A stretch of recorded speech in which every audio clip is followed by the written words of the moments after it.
A paz do Senhor, santos, graça a todos. Eu estou aqui para falar nesse vídeo sobre evangelistas, no original do grego, na língua bíblica, no idioma em que a Bíblia foi escrita, em que o Novo Testamento foi escrito, evangelistas, os que fazem a obra da evangelização, oficializados, comissionados diretamente por Jesus. Queridos, todo cristão, ele recebeu de Cristo a ordem de pregar o evangelho em qualquer parte do mundo. E de por todo o mundo pregar o evangelho a toda criatura. Em qualquer parte do mundo, a tempo e fora de tempo, devemos pregar o evangelho e falar da boa nova da salvação. Jesus, ele usa do novo convertido, do iniciante na carreira da fé até o mais experiente, todos estão livres e capazes no espírito de pregar o evangelho. O evangelho que deve ser apregoado por uma ordem direta de Jesus, a qualquer cristão. Então, todos que pregam o evangelho são naturalmente evangelistas por levarem, por carregarem o evangelho em seus corações, por serem transmissores do evangelho de Cristo. Porém, existe um dom específico, um ministério, entre os 5 ministérios, entre os 5 dons ministeriais que compõem a essência da igreja, em Efésios 4, 11 e 12. Você consegue observar isso, Paulo fala sobre esses 5 dons ministeriais. Você vai perceber que um dos 5 é o dom do evangelista. A uns o Senhor chamou a ser evangelista. Ou seja, esse dom é uma capacitação em que Cristo, ele outorga a um cristão, onde ele será especializado por Jesus a pregar o evangelho por todos os meios possíveis. A este será concedida a palavra da pregação, o dom da palavra. Com certeza o Espírito Santo enxertará nele este dom, porque ele terá uma eloquência, uma oratória, ele terá uma capacidade direta dada por Jesus, de uma forma singular, de uma forma ímpar, a entrar e sair de situações por meio da palavra, a arrebatar vidas para Deus.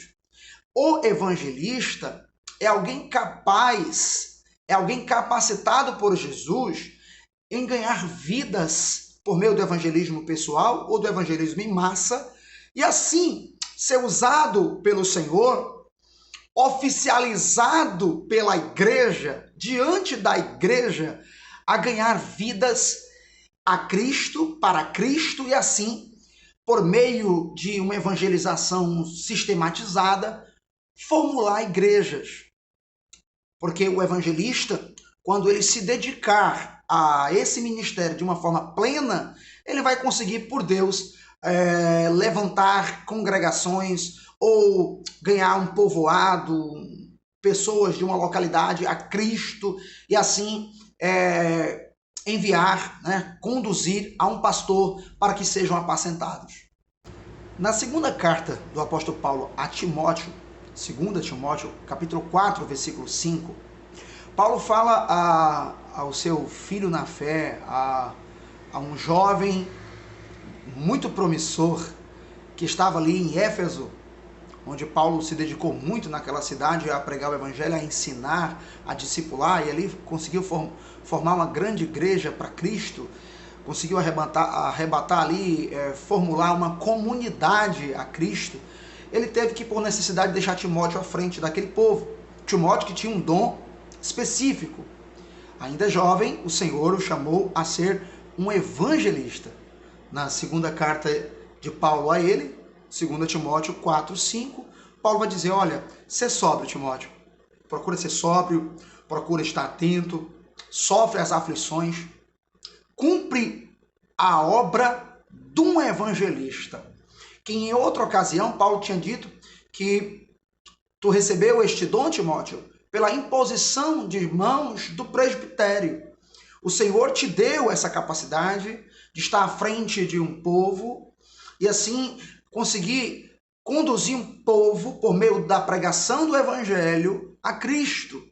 Timóteo estava ali numa região como um evangelista de ofício, como quem recebeu realmente, como quem naturalmente foi chamado por Jesus a ser um evangelista e por meio da pregação ganhar vidas e formar ali uma comunidade a Cristo, onde seria entregue a outro para ser assim apacentada e conduzida por um pastor. Timóteo, ele não ficou parado em um lugar, ele realmente teve a obra de um evangelista, ele foi a vários lugares a pregar o evangelho, certo? E assim ser usado por Deus para formar igrejas para Cristo. Não sabemos exatamente, a Bíblia não vai mencionar o futuro de Timóteo, o que aconteceu depois, certo? Existem alguns escritos, algumas biografias, mas o que sabemos pela Bíblia é que ele fez um excelente trabalho em Éfeso, né? Estava ali na cidade de Éfeso, cumprindo a obra de um evangelista. Nós encontramos na Bíblia Estevão, um dos grandes evangelistas em Atos dos Apóstolos. Você vai ver Estevão pregando o evangelho assim com uma autoridade, de uma forma assim, com uma explosão de graça e poder. Porque todo evangelista, ele vai ter em seu ministério os sinais de Cristo. Jesus disse, em Marcos 16, está escrito, os sinais seguirão aos que crerem. E o evangelista é alguém que está ali na obra continuamente, que está ali entre o povão. E ele estará em meio a situações de necessidade, onde ele vai se deparar com pessoas que estão enfermas, e no poder de Cristo ele vai curar. No poder de Cristo ele vai libertar o que está oprimido. Ele vai conseguir confirmar a pregação dele com os sinais que irão acontecer. Ele é alguém que vive uma fé genuína, uma fé fervorosa, e os sinais acompanham aquele que crê, aquele que exercita bastante a fé. Estevão foi muito usado por Deus. Talvez a pregação de Estevão ali em Atos 7, o sermão de Estevão é um sermão bem completo. Ele faz ali um resumo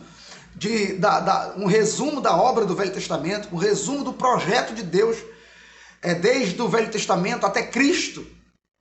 Então, a pregação de Estevão, ela é muito eficaz, muito edificante, embora ele é apedrejado, mas o seu sermão, a sua mensagem, conseguiu ali despertar a igreja, porque após aquele acontecimento, a igreja continuou a pregar o evangelho, houve mais perseguição, mas mais vidas se renderam a Cristo. Então Estevão, ele realmente foi um tremendo evangelista. E eu também, eu sou apaixonado pela passagem de Atos 8, quando o evangelista Filipe, aquele Filipe de Atos 6, o diácono de Atos 6. Em Atos 6 nós encontramos 7 homens de boa reputação que foram comissionados a serem diáconos. Em Atos 8, um desses 7 diáconos era Felipe, o grego Filipe, que em Atos 8 ele recebe ali uma nova chamada. Ele passa do diaconato ao ministério de evangelista. E pelo Espírito ele vai evangelizar em Samaria. E toda Samaria se rende a Cristo. Onde ele prega o evangelho, ele manifesta sinais pelo Espírito Santo de curas, libertações. E a comunidade dos samaritanos se rendem a Jesus. Ele começa então a fazer a obra de um evangelista em arrebatar, em agrupar e conduzir a pastores.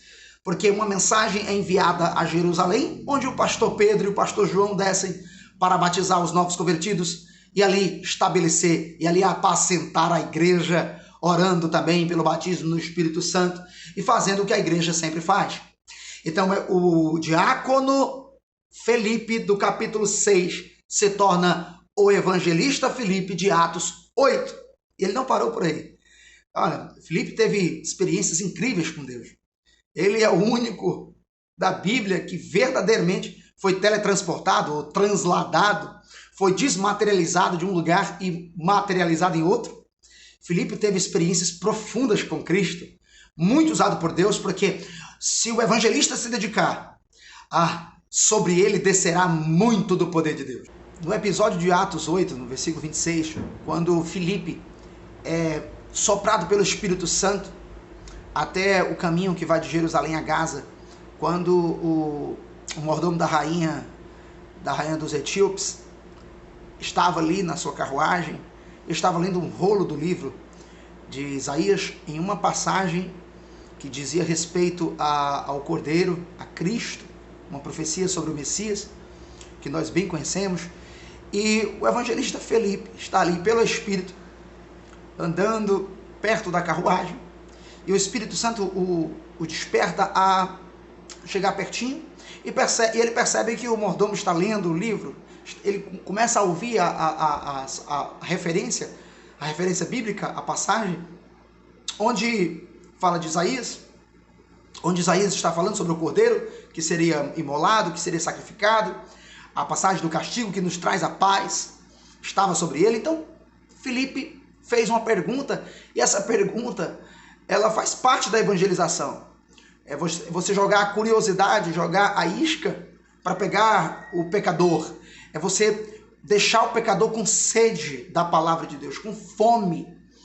O evangelista Felipe, ele de uma forma assim bem estratégica, chega até perto da carruagem e pergunta: tu entendes o que lê? Você está entendendo o que você está lendo? E aí o mordomo vai falar algo que representa também muito do que está no coração de vários pecadores, que muitos deles têm sede, têm interesse pelas coisas de Deus, mas há uma timidez, há uma carência de pregação, de ensinamento, há uma carência de semeadores, de ceifeiros. Por isso que Jesus disse: rogai ao Senhor da seara para que envie ceifeiros à seara, porque grande é a seara, poucos os ceifeiros. Estava ali um homem que poderia ser uma árvore do Senhor, aquele mordomo, mas precisava ali que a semente caísse em sua terra. Precisava também que alguém ali regasse aquela semente. Porque um é o que prega, um é o que semeia, um é o que planta, né? Outro é o que rega, e Deus dá o crescimento. Assim é o trabalho, é o processo da salvação. E Felipe, o evangelista, chegou pertinho da carruagem, fez essa pergunta. Então o mordomo vai dizer: como eu vou entender se não há quem me ensine, se não há quem pregue, quem esclareça a palavra de Deus para mim? Então o evangelista precisa ter bastante conhecimento, precisa entender o que lê, precisa saber o que vai pregar, ele precisa ter domínio, manejar bem a palavra da verdade, ele precisa de fato ter noção teológica, conhecimento de Deus. Nós temos que andar num equilíbrio, bastante graça, virtude do Espírito e conhecimento de Deus. Se Felipe não tivesse o conhecimento, a capacidade de persuasão, de explicar, de explanar a Escritura, ele não teria ganho ali o coração do mordomo da rainha de Candace. Então, aquele etíope estava indo para sua terra e Felipe estava ali, naquele momento, pelo Espírito, para pregar o Evangelho. E ele começou, através da passagem de Isaías, esclarecer sobre a obra expiatória de Cristo, sobre Cristo. Ele mostrou que aquela profecia se cumpriu na pessoa do Nazareno, Jesus, que foi morto em Jerusalém. Então ele conseguiu abrir os olhos e o coração daquele homem, e que se rendeu a Cristo. E logo eles pararam perto de uma água. E como a igreja estava em formação, a igreja estava ali no princípio, ainda em fase de organização, e eles não tinham tempo para um discipulado de 3, 6 meses, que hoje eu entendo como correto. Mas, então eles precisavam, por necessidade, muitas vezes, batizar imediatamente.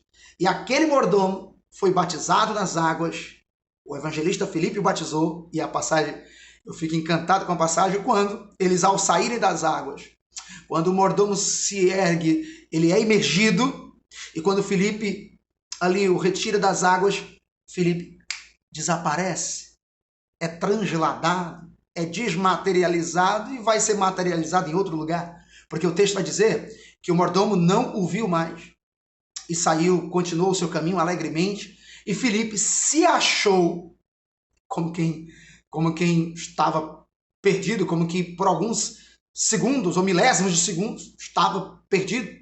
como quem não está entendendo o que aconteceu. Ele se achou em Azoto, em uma outra localidade, totalmente oposta àquela.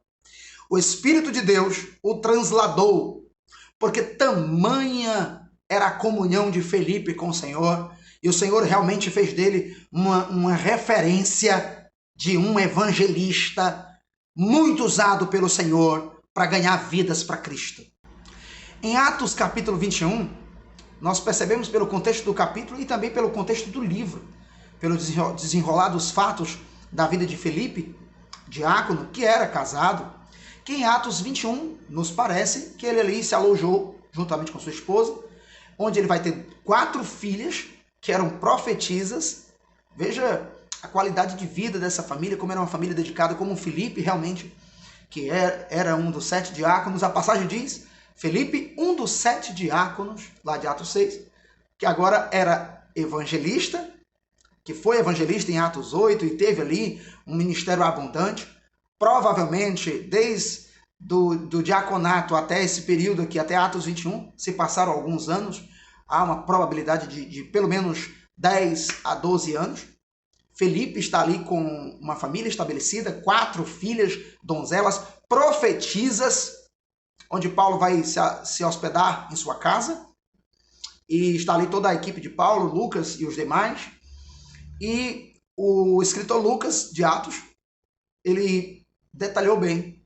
Felipe, que era um dos 7 diáconos, ele tinha 4 filhas, donzelas que profetizavam. E Lucas detalha, ele diz que era um dos 7 diáconos de Atos 6, vírgula, o evangelista, porque ele se tornou evangelista, certo? Houve uma outra chamada dada por Jesus, porque não existe uma escadinha, não existe, na verdade, um processo de hierarquia de um ser maior do que o outro. Eu não entendo nos dons ministeriais e no processo, na base da igreja, que há uma escadinha de hierarquia. Eu entendo que existe uma hierarquia, mas não por superioridade ou inferioridade. Não por alguém, não por Deus fazer alguém melhor ou maior do que o outro. Não, mas para a organização da igreja. Certo? Um diácono, ele vai cuidar das coisas internas da igreja, auxiliando o pastor nas tarefas internas. O pastor, ele vai apacentar toda uma congregação, onde ele pode ter diácono, evangelistas e até presbíteros ao seu comando, obreiros, profetas em geral, doutores, que ensina. E você vai ter o doutor que vai ensinar, vai ter um ministério específico, um profeta vai viver em oração e intercessões, a profetizar, e o evangelista, como já falei, ele vai estar ali arrebanhando vidas, agrupando, formalizando igrejas para que o pastor venha, para que pastores venham a apacentar. Então, o evangelista Felipe, que inicialmente foi um dos 7 diáconos de Atos 6, ele começou sua obra em Cristo como diácono, mas Cristo tinha algo a mais para ele. Então ele se tornou, mediante o tempo, evangelista, porque assim é a obra de Deus.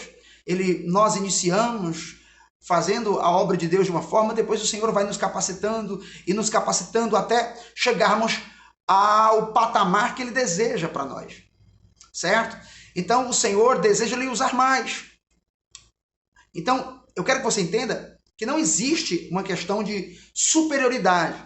Deus pode usar um diácono tão poderosamente, mais do que um pastor ou evangelista no seu ofício. Isso não quer dizer que o diácono será merecedor de glória ou melhor do que o pastor ou do que o evangelista. Cada um será útil para Deus na chamada que o Senhor conceder. Então esse Felipe, que era diácono, se tornou evangelista, e um evangelista de mão cheia, para a glória do Senhor, pois ele honrou a Deus no diaconato e também agora no ministério de evangelista. E agora em Atos 21, passado alguns anos, ele estava ali bem casado, já era casado, mas estava agora estabelecido com sua esposa em Cesareia, e tinham 4 filhas que profetizavam. Olha que estabilidade espiritual tinha essa família. E Paulo se hospedou com sua equipe ali na casa do evangelista Felipe, que era um dos 7 diáconos de Atos 6. Que tamanha foi a glória de Deus naquela casa. Você que é um evangelista, cumpra a obra de um evangelista, vivencie a chamada de Deus, a chamada, a convocação, o ofício que Jesus te deu com muita alegria. Pregue o evangelho a tempo e fora de tempo. Pregue com alegria, com força. Ore, jejue, leia a Bíblia, examine as Escrituras, procure dominar a palavra bíblica, porque o Senhor, por meio da palavra, te usará para ganhar vidas. E assim, você vai conseguir formar grupos, você vai conseguir arrebatar vidas para Jesus. E toda a honra, toda a glória em sua vida será para Jesus.